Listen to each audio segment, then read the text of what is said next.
ਮੈਂ ਸੱਚੀ ਜੀਵਨਾ ਚਾਹੁੰਦੀ ਹਾਂ। ਮੈਂ ਹੌਸਲਿਆਂ ਦੀ ਪੁੰਜ ਵੀ ਹਾਂ, ਮੈਂ ਹਿੰਮਤ ਦਾ ਦਰਿਆ ਵੀ ਹਾਂ। ਜਿਸ ਦਰ ਤੇ ਦੇਵਤੇ ਝੁਕਦੇ ਨੇ, ਮੈਂ ਮਮਤਾ ਦੀ ਦਰਗਾਹ ਵੀ ਹਾਂ। ਮੈਂ ਮੱਥੇ ਲੱਗਾ ਟਿੱਕਾ ਵੀ, ਮੈਂ ਪਿਓ ਦੇ ਸਿਰ ਦੀ ਪੱਗ ਵੀ ਹਾਂ। ਮੈਂ ਮਾਂ ਦੀ ਲਾਡਲੀ ਜਾਈ ਹਾਂ, ਮੈਂ ਢੋਲੇ ਦੇ ਹੱਥ ਦਾ ਨਗ ਵੀ ਹਾਂ। ਮੈਂ ਕਿਸੇ ਦੇ ਘਰ ਦੀ ਲਾਜ ਵੀ ਹਾਂ, ਮੈਂ ਲੋਕ ਵੀ ਹਾਂ ਤੇ ਸਮਾਜ ਵੀ ਹਾਂ। ਮੈਂ ਸੱਚੀ ਜੀਵਨਾ ਚਾਹੁੰਦੀ ਹਾਂ। ਬਿਸਮਿल्लाहिर्रहमानिर्रहीम, अस्सलाम वालेकुम। नाजरीन, इस नज़म तो ਤੁਹਾਨੂੰ ਅੰਦਾਜ਼ਾ ਹੋ ਗਿਆ ਹੋਵੇਗਾ ਕਿ ਸਾਡੀ ਅੱਜ ਦੀ ਬੈਠਕ ਦਾ ਮੌਜੂ ਔਰਤਾਂ ਨੇ। ਅੱਜ ਅਸੀਂ ਗੱਲਬਾਤ ਕਰਾਂਗੇ ਵਿਮਨ ਐਮਪਾਵਰਮੈਂਟ ਦੇ ਹਵਾਲੇ ਨਾਲ। ਮੈਂ ਅਮਾਰਾ ਫਰਦ ਤੁਹਾਨੂੰ ਸਾਰਿਆਂ ਨੂੰ ਬੈਠਕ ਵਿੱਚ ਖੁਸ਼ਾਮਦੀਦ ਕਹਿੰਦੀ ਹਾਂ ਤੇ ਤੁਹਾਡਾ ਤਾਰੁਫ ਕਰਾਵਾਂਗੀ ਸਾਡੇ ਅੱਜ ਦੇ ਮਹਿਮਾਨਾਂ ਨਾਲ। ਮੇਰੇ ਨਾਲ ਮੌਜੂਦ ਨੇ ਸੁਮੈਰਾ ਸਮਦ ਸਾਹਿਬਾ, ਆਪ ਵਿਮਨ ਡਿਵੈਲਪਮੈਂਟ ਡਿਪਾਰਟਮੈਂਟ ਪੰਜਾਬ ਦੀ ਸੈਕਟਰੀ ਦੇ ਫਰਾਇਜ਼ ਸਰ ਅੰਜਾਮ ਦੇ ਰਹੀਆਂ ਨੇ। ਤੁਹਾਡਾ ਬਹੁਤ ਸ਼ੁਕਰੀਆ, ਤੁਸੀਂ ਸਾਡੀ ਬੈਠਕ ਲਈ ਵੇਲ ਕੱਢਿਆ। ਉਹਨਾਂ ਦੇ ਨਾਲ ਤਸ਼ਰੀਫ ਫਰਮਾ ਨੇ ਇੱਕ ਸੋਸ਼ਲ ਐਕਟਿਵਿਸਟ ਤੇ ਮੁਅੱਲਿਮ ਮੈਡਮ ਮੁਹਤਰਮਾ ਫਰਾਹ ਰਸ਼ੀਦ ਮੱਲੀ ਸਾਹਿਬਾ। ਤੁਹਾਡਾ ਬਹੁਤ ਸ਼ੁਕਰੀਆ, ਤੁਸੀਂ ਸਾਡੀ ਬੈਠਕ ਲਈ ਵੇਲ ਕੱਢਿਆ।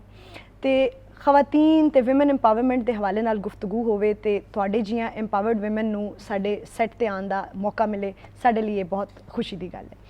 ਗੁਫ਼ਤਗੂ ਦਾ ਆਗਾਜ਼ ਮੈਡਮ ਤੁਹਾਡੇ ਕੋਲੋਂ ਕਰਾਂਗੇ। ਇਹ ਜਿਹੜਾ ਵਿਮਨ ਐਮਪਾਵਰਮੈਂਟ ਦਾ ਲਫ਼ਜ਼ ਹੈ, ਇਹ ਜ਼ਬਾਨ ਜ਼ਦੇ-ਆਮ ਹੈ, ਅਸੀਂ ਸਾਰੇ ਇਹ ਲਫ਼ਜ਼ ਰੂਟੀਨ ਵਿੱਚ ਸੁਣਦੇ ਵੀ ਹਾਂ, ਫਿਰ ਅਸੀਂ ਇਸ 'ਤੇ ਸੈਮੀਨਾਰਸ ਵੀ ਕਰਾਉਂਦੇ ਹਾਂ, ਕਾਨਫਰੰਸਿਸ ਵੀ ਕਰਾਉਂਦੇ ਹਾਂ।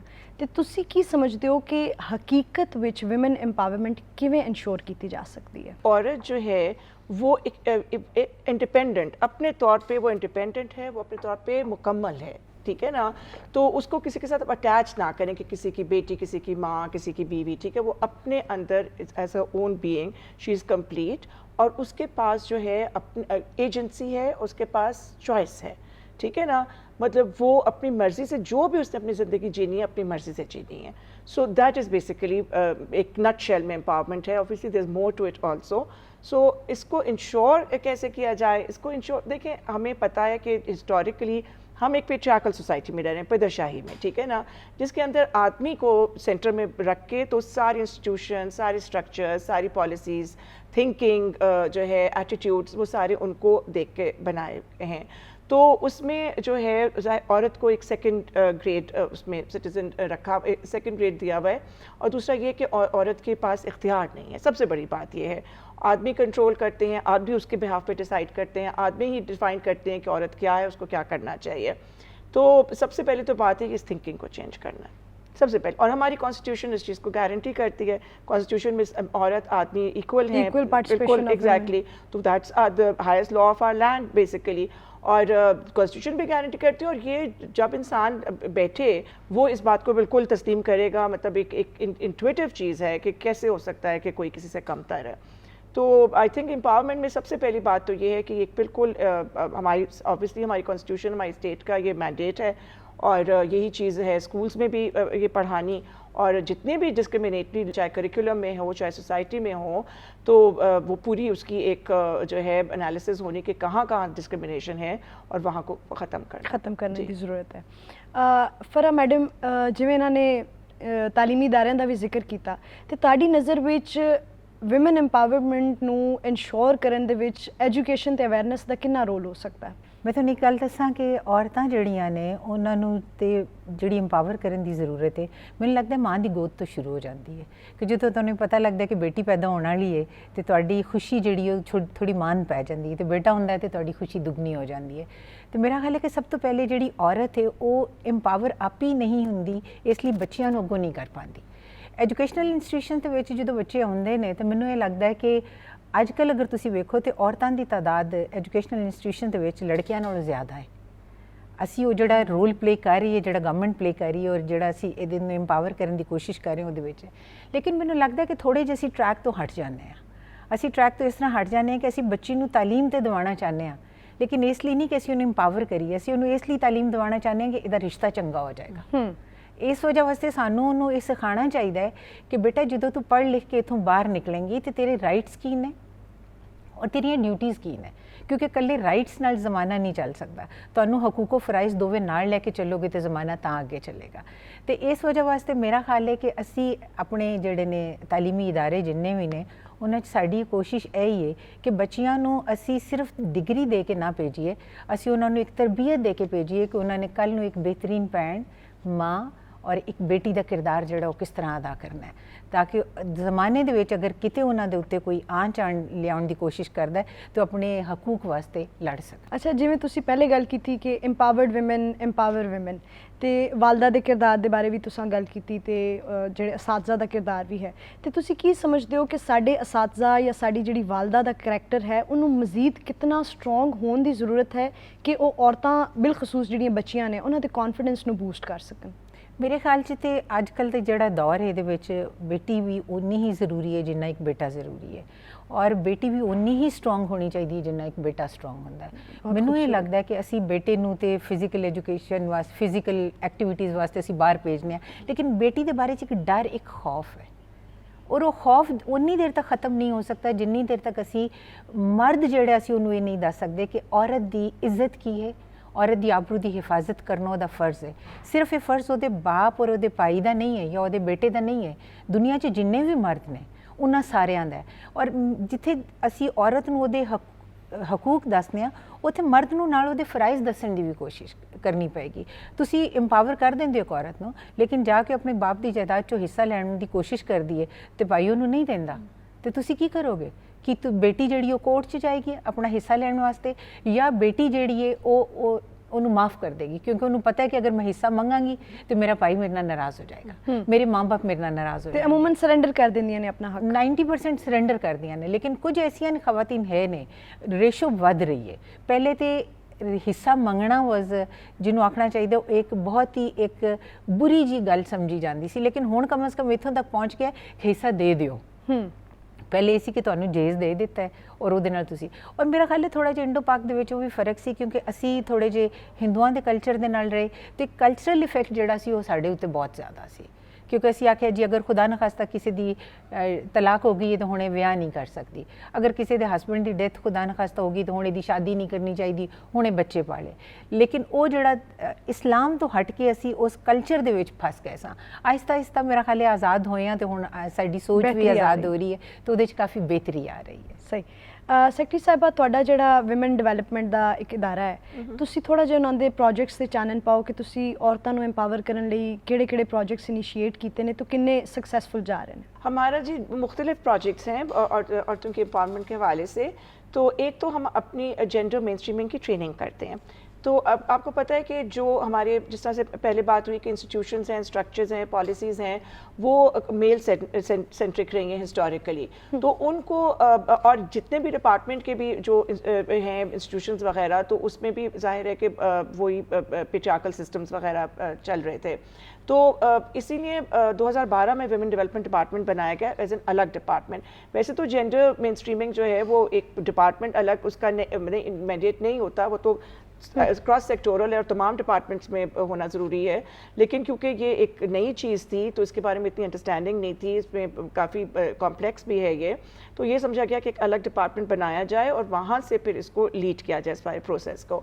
तो उसमें हम जो हैं तमाम डिपार्टमेंट्स की और पब्लिक सेक्टर इंस्टीट्यूशंस की हम जेंडर मेन स्ट्रीमिंग की ट्रेनिंग, रेगुलर ट्रेनिंग करते हैं। उसके अंदर हम उनको जनरल कॉन्सेप्ट भी बताते हैं और जिस सेक्टर की हो रही होती है, फॉर एग्जांपल एग्रीकल्चर है, इरिगेशन है, टूरिज़्म है, तो उस सेक्टर का जो डोमेन है उसको भी हम जेंडर लेंस से एनालाइज करते हैं और उसकी हम ट्रेनिंग करते हैं।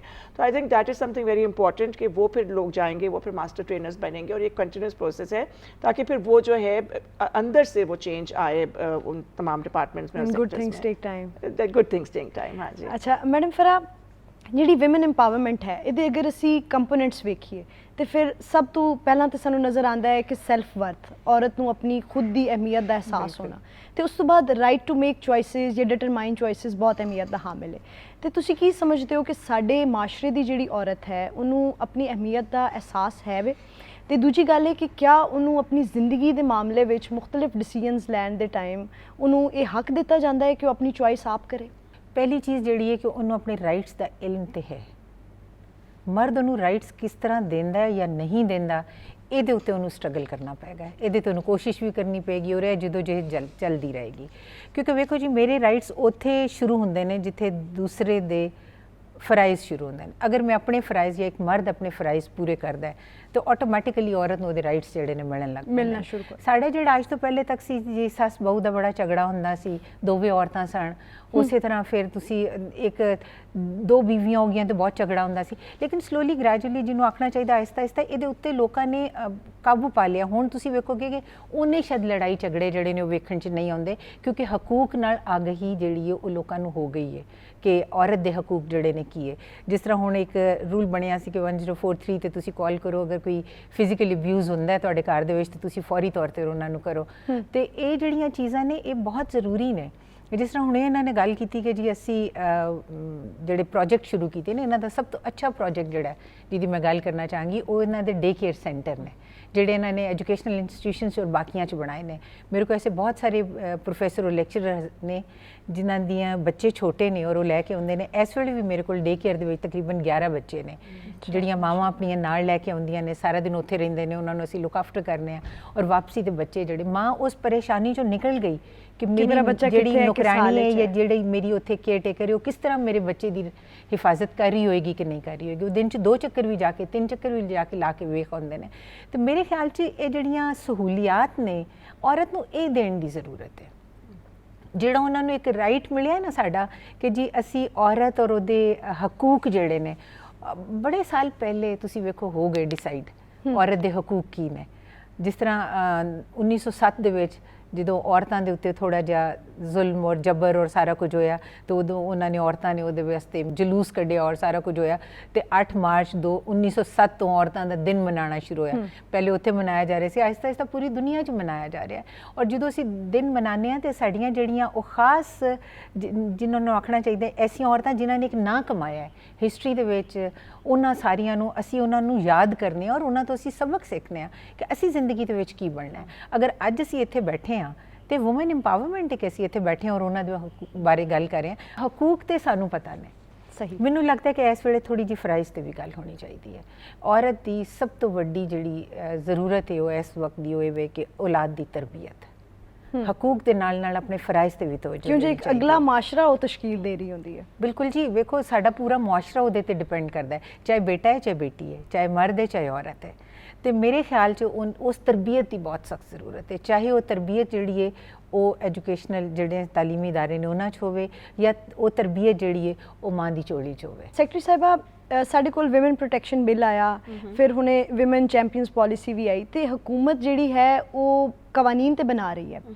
ਉਹਨਾਂ ਦੀ ਇੰਪਲੀਮੈਂਟੇਸ਼ਨ ਕਿੰਨੀ ਕੁ ਜ਼ਰੂਰੀ ਹੈ ਤੇ ਤੁਸੀਂ ਕੀ ਸਮਝਦੇ ਹੋ ਕਿ ਸਾਨੂੰ ਮਜ਼ੀਦ ਕੁਝ ਕਵਾਨੀਨ बनाने ਦੀ ज़रूरत है या ਉਹਨਾਂ ਨੂੰ ਹੀ ਇੰਪਲੀਮੈਂਟ ਕਰਕੇ ਅਸੀਂ बेहतरी ला सकेंगे? कवानीन हमारे कुछ बहुत अच्छे बने हैं औरतों के हवाले से।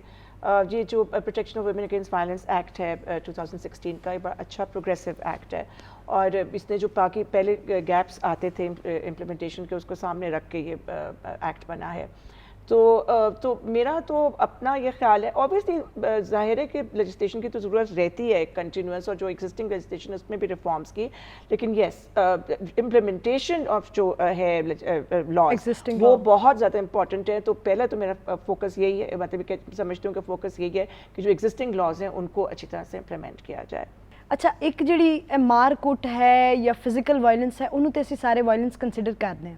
ਇਕਨੋਮਿਕ ਵਾਇਲੈਂਸ ਜਾਂ ਸਾਈਕੋਲੋਜੀਕਲ ਵਾਇਲੈਂਸ ਨੂੰ ਇੰਨਾ ਆਮ ਕਰ ਦਿੱਤਾ ਗਿਆ ਸਾਡੇ ਮੁਆਸ਼ਰੇ 'ਚ ਕਿ ਲੋਕੀ ਉਸ ਨੂੰ ਵਾਇਲੈਂਸ ਕੰਸੀਡਰ ਹੀ ਨਹੀਂ ਕਰਦੇ, ਜਦ ਕਿ ਔਰਤ ਜਿਹੜੀ ਹੈ ਉਹ ਅਗਰ ਉਸ ਨੂੰ ਇਕਨੋਮਿਕ ਇੰਡੀਪੈਂਡੈਂਸ ਦਿੱਤੀ ਜਾਏ, ਫਾਈਨੈਂਸ਼ੀਅਲ ਇੰਡੀਪੈਂਡੈਂਸ ਦਿੱਤੀ ਜਾਏ ਤੇ ਉਹ ਮੁਲਕ ਦੀ ਮਈਸ਼ਤ ਨੂੰ ਵੀ ਮੁਸਤਹਿਕਮ ਕਰ ਸਕਦੀ ਹੈ ਤੇ ਐਮਪਾਵਰ ਵੀ ਹੋ ਸਕਦੀ ਹੈ।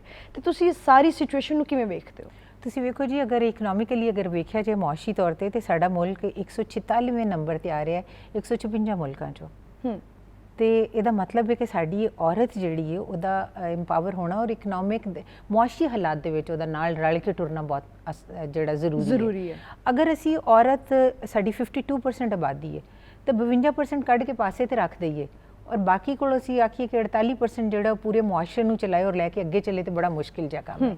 ਤੁਸੀਂ ਵੇਖੋ ਕਿ ਪਿੰਡਾਂ 'ਚ ਅੱਜ ਨਹੀਂ ਪਹਿਲੇ ਤੋਂ ਰਿਵਾਜ ਹੈ ਕਿ ਔਰਤ ਮਰਦ ਨਾਲ ਮਿਲ ਕੇ ਕੰਮ ਕਰਦੀ ਸੀ। ਇਹ ਹੋਰ ਗੱਲ ਹੈ ਕਿ ਉਹਨੂੰ ਉਹਨਾਂ ਜ਼ਿਆਦਾ ਜਿਹੜੇ ਵੇਜਿਸ ਨੇ ਉਹ ਨਹੀਂ ਸਨ ਮਿਲਦੇ ਜਾਂ ਮਜ਼ਦੂਰੀ ਉਹਨੂੰ ਉਹ ਨਹੀਂ ਸੀ ਮਿਲਦੀ ਮਰਦ ਦੇ ਮੁਕਾਬਲੇ ਦੇ ਵਿੱਚ।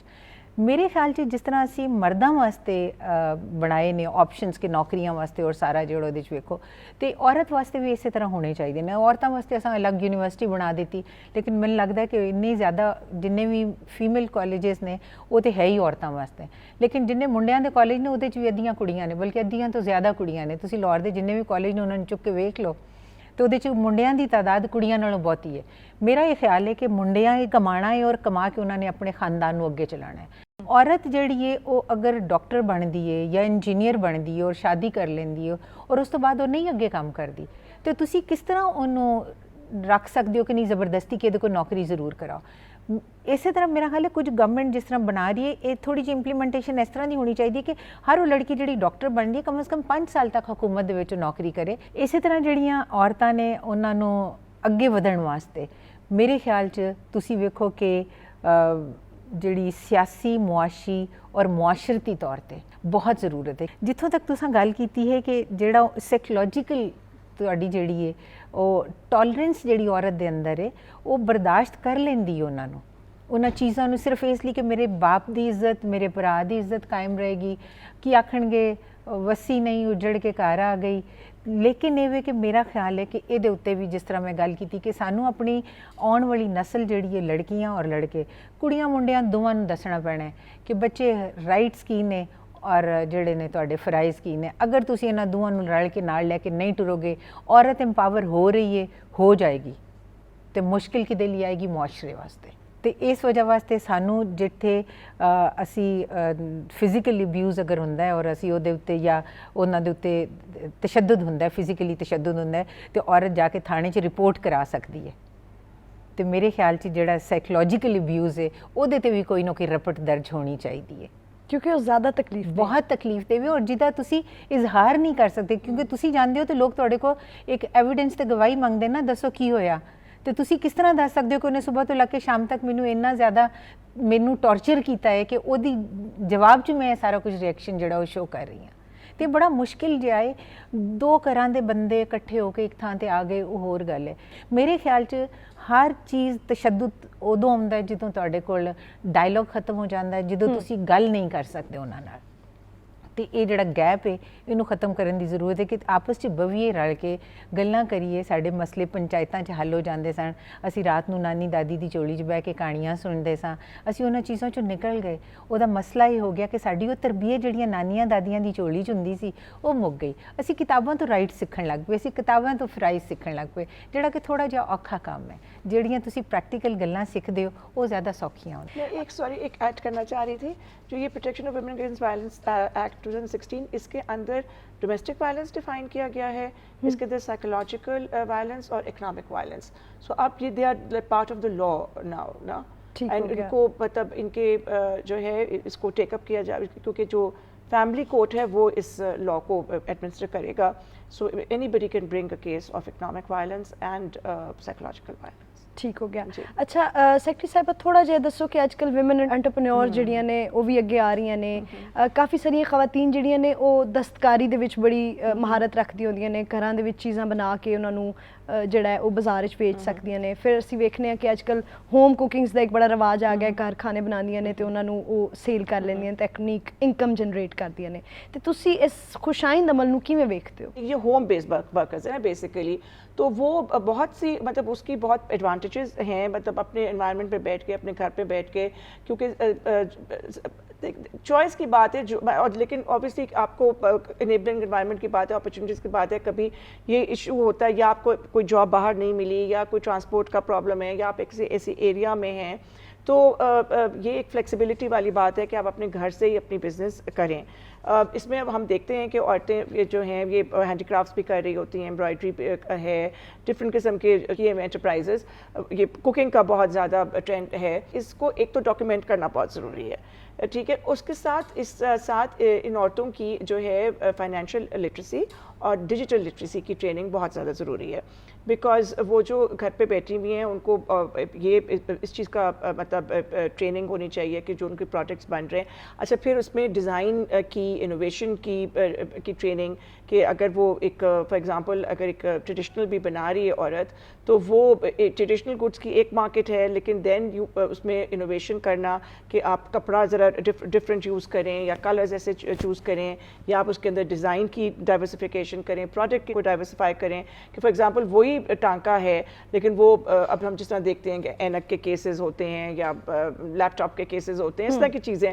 تو یہ چیزیں جو ہیں آئی تھنک, اور ابھی ہو بھی رہی ہیں, گورنمنٹ بھی کرواتی ہے, پرائیویٹ سیکٹر بھی کرواتا ہے, بٹ آئی تھنک اس کی جو ہے اس کو بہت زیادہ کرنا چاہیے. اور پھر اس کو کس طرح سے مطلب پرائسنگ کیسے کریں, کمپٹیشن کس قسم کا ہے, ایکسپلائٹ نہ ہو کسی سے, اور جس طرح سے ڈیجیٹل میڈیا پہ, انسٹاگرام پہ, فیس بک کے اوپر اس کی مارکیٹنگ کرنا. تو یہ ایک بہت بڑا فیسینیٹنگ فیلڈ ہے, اور اس کے اندر عورتوں کو obviously لٹریسی لیولز میں بھی ڈفرینس ہوتا ہے, تو وہ بھی مطلب اس کے مطابق اس کو کسٹمائز کرنا ان کورسز کو. سو آئی تھنک اگر یہ ہم کریں تو یہ پورا جو ہوم بیس ورکرز کا ہے یہ بڑا ایک فیسینیٹنگ اور فاسٹ گروئنگ فیلڈ ہے. ਅੱਛਾ ਮੈਡਮ, ਕੁਝ ਖਵਾਤੀਨ ਤੇ ਜਿਹੜੀਆਂ ਵਰਕਿੰਗ ਵਿਮਨ ਨੇ ਉਹਨਾਂ ਨੂੰ ਵਰਕ ਪਲੇਸ ਹਰਾਸਮੈਂਟ ਦਾ ਵੀ ਸਾਹਮਣਾ ਕਰਨਾ ਪੈਂਦਾ ਹੈ, ਤੇ ਤੁਸੀਂ ਕੀ ਸਮਝਦੇ ਹੋ ਕਿ ਵਰਕ ਪਲੇਸ ਤੇ ਇੱਕ ਵਿਮਨ ਫ੍ਰੈਂਡਲੀ ਇਨਵਾਇਰਨਮੈਂਟ ਕਿੰਨਾ ਜ਼ਰੂਰੀ ਹੈ ਔਰਤਾਂ ਨੂੰ ਮਜ਼ੀਦ ਐਮਪਾਵਰ ਕਰਨ ਲਈ? ਮੇਰਾ ਖਿਆਲ ਹੈ ਕਿ ਬਹੁਤ ਜ਼ਰੂਰੀ ਹੈ. ਜਿਹਨੂੰ ਆਖਣਾ ਚਾਹੀਦਾ ਨੇ, ਜਿਸ ਤਰ੍ਹਾਂ ਹੁਣੇ ਗੱਲ ਹੋ ਰਹੀ ਸੀ ਅਸੀਂ ਕਿ ਜੀ ਉਹਦੇ ਉੱਤੇ ਕੀ ਕਿਸ ਤਰ੍ਹਾਂ ਹੁੰਦਾ ਹੈ, ਤੇ ਅਸੀਂ ਵੂਮਨ ਯੂਨੀਵਰਸਿਟੀਆਂ ਬਣਾ ਦਿੱਤੀਆਂ, ਕਾਲਜਸ ਬਣਾ ਦਿੱਤੇ, ਸਾਰਾ ਕੁਝ ਹੈ. ਤੇ ਮੇਰੇ ਦਿਮਾਗ 'ਚ ਇੱਕ ਚੀਜ਼ ਜਿਹੜੀ ਬੜੀ ਜ਼ਿਆਦਾ ਹੁੰਦੀ ਉਹ ਇਹ ਵੇ ਕਿ ਜਿਸ ਤਰ੍ਹਾਂ ਅਸੀਂ ਬੱਸਿਸ ਬਣਾਉਂਦੇ ਹਾਂ, ਔਰ ਅਸੀਂ ਆਨੇ ਕਿ ਉਹਦੇ ਵਿੱਚ ਬੱਸ ਦੇ ਵਿੱਚ ਕੁਝ ਪੋਰਸ਼ਨ ਜਿਹੜਾ ਹੈ ਫੀਮੇਲ ਵਾਸਤੇ ਔਰ ਬਾਕੀ ਪੋਰਸ਼ਨ ਜਿਹੜਾ ਹੈ ਮਰਦਾਨਾ. ਅਗਰ ਮੇਰੇ ਹਕੂਮਤ ਜਿਹੜੀ ਹੈ ਕੁਝ ਬੱਸਾਂ ਐਸੀਆਂ ਚਲਾ ਦੇ ਜਿਹਦੇ ਵਿੱਚ ਕਿ ਸਿਰਫ ਫੀਮੇਲ ਜਿਹੜੀਆਂ ਨੇ ਆਪਣੇ ਵਰਕ ਪਲੇਸ 'ਤੇ ਆਉਣਾ ਔਰ ਜਾਣਾ, ਸਭ ਤੋਂ ਜ਼ਿਆਦਾ ਜਿਹੜਾ ਮਸਲਾ ਹੁੰਦਾ ਹੈ ਉਹਨਾਂ ਨੂੰ ਉਹ ਦੌਰਾਨੇ ਸਫ਼ਰ ਜਿਹੜਾ ਉਹ ਪੇਸ਼ ਆਉਂਦਾ, ਟਰਾਂਸਪੋਰਟ ਦੇ ਮਸਾਇਲ ਦੇ ਵਿੱਚ ਉਹਨਾਂ ਨੂੰ ਆਉਂਦਾ, ਔਰ ਉੱਥੇ ਹੀ ਜ਼ਿਆਦਾ ਉਹਨਾਂ ਨੂੰ ਜਿਹੜੀ ਹਰਾਸਗੀ ਹੈ ਇਹ ਵੀ ਉਹਦਾ ਸਾਹਮਣਾ ਵੀ ਉੱਥੇ ਕਰਨਾ ਪੈਂਦਾ. ਕਿਉਂਕਿ ਜਿਹੜੀ ਤੁਹਾਡੀ ਵਰਕ ਪਲੇਸ ਹੈ ਉਹਦੇ ਉੱਤੇ ਤੁਸੀਂ ਉਹਨੂੰ ਰੋਕ ਸਕਦੇ ਹੋ, ਤੁਸੀਂ ਉਹਨੂੰ ਮੈਨੇਜ ਕਰ ਸਕਦੇ ਹੋ, ਲੇਕਿਨ ਜਦੋਂ ਓਪਨ ਦੇ ਵਿੱਚ ਚਲੇ ਜਾਂਦੇ ਤਾਂ ਮੁਸ਼ਕਿਲ ਹੈ. ਦੂਸਰੀ ਚੀਜ਼ ਇਹ ਹੈ ਕਿ ਜਿਸ ਤਰ੍ਹਾਂ ਅਸੀਂ ਆਪਣੇ ਕਾਲਜ ਦੇ ਵਿੱਚ ਅਸੀਂ ਉਹਨਾਂ ਨੂੰ ਜੂਡੋ, ਕਰਾਟੇ ਤੇ ਤਾਇਕਵਾਂਡੋ ਸਿਖਾਉਂਦੇ ਹਾਂ ਕਿ ਅਗਰ ਕੋਈ ਬੰਦਾ ਤੁਹਾਡੇ ਨਾਲ ਇਸ ਤਰ੍ਹਾਂ ਦੀ ਕੋਈ ਹਰਕਤ ਕਰਦਾ ਤੇ ਤੁਸੀਂ ਆਪਣਾ ਸੈਲਫ ਡਿਫੈਂਸ ਜਿਹੜਾ ਉਹ ਕਰ ਸਕੋ, ਤੇ ਔਰਤ ਵਾਸਤੇ ਸੈਲਫ ਡਿਫੈਂਸ ਵੀ ਬਹੁਤ ਜ਼ਰੂਰੀ ਹੈ. ਤੀਸਰੀ ਚੀਜ਼ ਮੇਰਾ ਇਹ ਖਿਆਲ ਹੈ ਕਿ ਔਰਤ ਦੀ ਤਰਬੀਅਤ ਦੇ ਵਿੱਚ ਸ਼ਾਮਿਲ ਹੋਣਾ ਚਾਹੀਦਾ ਹੈ ਕਿ ਅਨਾ ਜਿਹੜੀ ਔਰਤ ਦੇ ਵਿੱਚ ਔਰ ਹਯਾ ਜਿਹੜੀ, ਇਹ ਦੋ ਚੀਜ਼ਾਂ ਐਸੀਆਂ ਨੇ ਜਿਹੜੀਆਂ ਉਹਨੂੰ ਇਹਨਾਂ ਸਾਰੇ ਹਰ ਕਿਸਮ ਦੇ ਮਾਹੌਲ ਤੋਂ ਬਚਾ ਕੇ ਰੱਖਦੀਆਂ ਨੇ. ਕਿ ਅਗਰ ਤੁਸੀਂ ਆਪਣੇ ਆਪ ਦੀਆਂ ਇਹ ਦੋ ਚੀਜ਼ਾਂ ਜਿਹੜੀਆਂ ਨੇ ਇਹਨਾਂ ਨੂੰ ਤੁਸੀਂ ਲੈ ਕੇ ਅੱਗੇ ਚੱਲੋਗੇ ਤੇ ਮੇਰਾ ਨਹੀਂ ਖਿਆਲ ਕੋਈ ਦੂਸਰਾ ਬੰਦਾ ਜਿਹੜਾ ਤੁਹਾਡੇ ਤੱਕ ਆਏ. ਔਰ ਇਹ ਜਿਹੜਾ ਵੂਮਨ ਹਰਾਸਮੈਂਟ ਐਕਟ ਜਿਹੜਾ ਬਣਿਆ ਉਹਦੇ ਵਿੱਚ ਤੁਸੀਂ ਵੇਖੋ ਨਾ ਕਿ ਕਾਫੀ ਜ਼ਿਆਦਾ ਇੱਕ ਡਰ ਔਰ ਖੌਫ ਮਰਦਾਂ ਦੇ ਉੱਤੇ ਜਿਹੜਾ ਉਹ ਆ ਗਿਆ ਕਿ ਇਹ ਨਾ ਹੋਏ ਕਿ ਮੇਰੇ ਉੱਤੇ ਇਲਜ਼ਾਮ ਲੱਗ ਜਾਏ. ਇਹ ਔਰ ਗੱਲ ਕਿਤੇ ਕਿਤੇ ਝੂਠੇ ਵੀ ਲੱਗ ਜਾਂਦੇ ਨੇ, ਲੇਕਿਨ ਇਹ ਕਿ ਇਹਦਾ ਇੱਕ ਖੌਫ ਜਿਹੜਾ ਉਹਨਾਂ ਦੇ ਉੱਤੇ ਇਹ ਮੌਜੂਦ ਹੈ. ਔਰ ਇਹਦੇ ਵਜ੍ਹਾ ਵਾਸਤੇ ਔਰਤਾਂ ਦਾ ਕੰਮ ਕਰਨਾ ਉਹਨਾਂ ਜਗ੍ਹਾ ਤੇ ਬਹੁਤ ਆਸਾਨ ਹੋ ਗਿਆ. ਸੁਮੈਰਾ ਸਾਹਿਬਾ, ਤੁਸੀਂ ਆਪਣੇ ਵੇਖਣ ਵਾਲੀਆਂ ਖਵਾਤੀਨ ਨੂੰ ਤੇ ਲੋਕਾਂ ਨੂੰ ਕੀ ਪੈगाम देना चाहोगे? देखिए, मैं यही पैगाम देना चाहूँगी, मुझे इस चीज़ की पूरी अंडरस्टैंडिंग है कि औरतों के ऊपर जिस किस्म के प्रेशर्स होते हैं, जो सोसाइटी से उनको मैसेजेस मिलते हैं, जो मीडिया से उनको मैसेजेस मिलते हैं, जिसमें उनकी जो अपनी इंडिपेंडेंस है, जो उनका right to live their lives according to their wishes, dreams and aspirations, वो उससे कॉम्प्रोमाइज़ होती हैं. उनमें एक जो है एक सेल्फ डाउट पैदा होता है. तो लेकिन ये एक चीज़ सब औरतों को जो है बिल्कुल अपने अंदर जो है वो समाज लेनी चाहिए कि औरत जो है वो किसी से कमतर नहीं है, वो बिल्कुल इक्वल है आदमियों के मुकाबले में, और वो उसका अपना ज़िंदगी अपनी मर्ज़ी से जीना उसका हक़ है. और कोई भी अगर उसको कोई बात करे कि ये चीज़ जो है ये तो शर्म वाली बात है या ये चीज़ तो औरतें नहीं करती हैं, तो कोई किसी को नहीं कह सकता. आपने अपने लिए डिसाइड करना है कि हमारे मेरे लिए क्या अच्छा है. मैडम, ਤੁਸੀਂ बैठक के प्लेटफॉर्म तो की पैगाम दोगे? मैं एक छोटी जी गल करना चाहूँगी कि औरत जिस तरह इन्होंने दसिया कि वो एक इंडिविजुअल है, इनफरादियत औरत के अंदर मौजूद है, लेकिन औरत के कुछ काम जड़े ने अल्लाह ने औरत के सुपुर्द करके भेजे ने और कुछ काम मर्द के सुपुर्द करके भेजे ने. अगर मैं हर काम च मर्द की बराबरी करना चाहते मैं नहीं कर सकती, और अगर मर्द चाहे कि औरत की बराबरी करे तो वो भी नहीं कर सकता. मैनू अपने जोड़ा मेरा एक सर्कल है, जोड़ा मेरा एक दायरा कार है, वो रह के मैनू अपने राइट्स का पता होना चाहिए. औरत कभी हवा, कभी मरियम, कभी ज़हरा, औरत ने हर एक दौर में कौमों को सवारा. नाजरीन, ਅੱਜ ਅਸੀਂ ਗੱਲ ਕੀਤੀ ਵਿਮਨ ਐਮਪਾਵਰਮੈਂਟ ਦੇ ਹਵਾਲੇ ਨਾਲ, ਤੇ ਅਸੀਂ ਇਸ ਨਤੀਜੇ ਤੇ ਪਹੁੰਚੇ ਹਾਂ ਕਿ ਔਰਤਾਂ ਨੂੰ ਜਿਹੜੇ ਹਕੂਕ ਹਾਸਿਲ ਨੇ ਉਹਨਾਂ ਨੂੰ ਉਹਨਾਂ ਦਾ ਆਪ ਅਦਰਾਕ ਹੋਣਾ ਚਾਹੀਦਾ ਹੈ ਤੇ ਉਹਨਾਂ ਨੂੰ ਆਪਣੇ ਹੱਕ ਲਈ ਆਵਾਜ਼ ਉਠਾਉਣੀ ਚਾਹੀਦੀ ਹੈ. ਮੈਂ ਅਮਾਰਾ ਫਰਤ ਅੱਜ ਦੀ ਬੈਠਕ ਤੋਂ ਇਜਾਜ਼ਤ ਚਾਹਾਂਗੀ. ਅਗਲੇ ਹਫਤੇ ਮੁਲਾਕਾਤ ਕਰਾਂਗੇ ਨਵੇਂ ਮਹਿਮਾਨਾਂ ਨਾਲ ਤੇ ਨਵੇਂ ਮੌਸੂ ਨਾਲ. ਅੱਲਾ ਹਾਫਿਜ਼.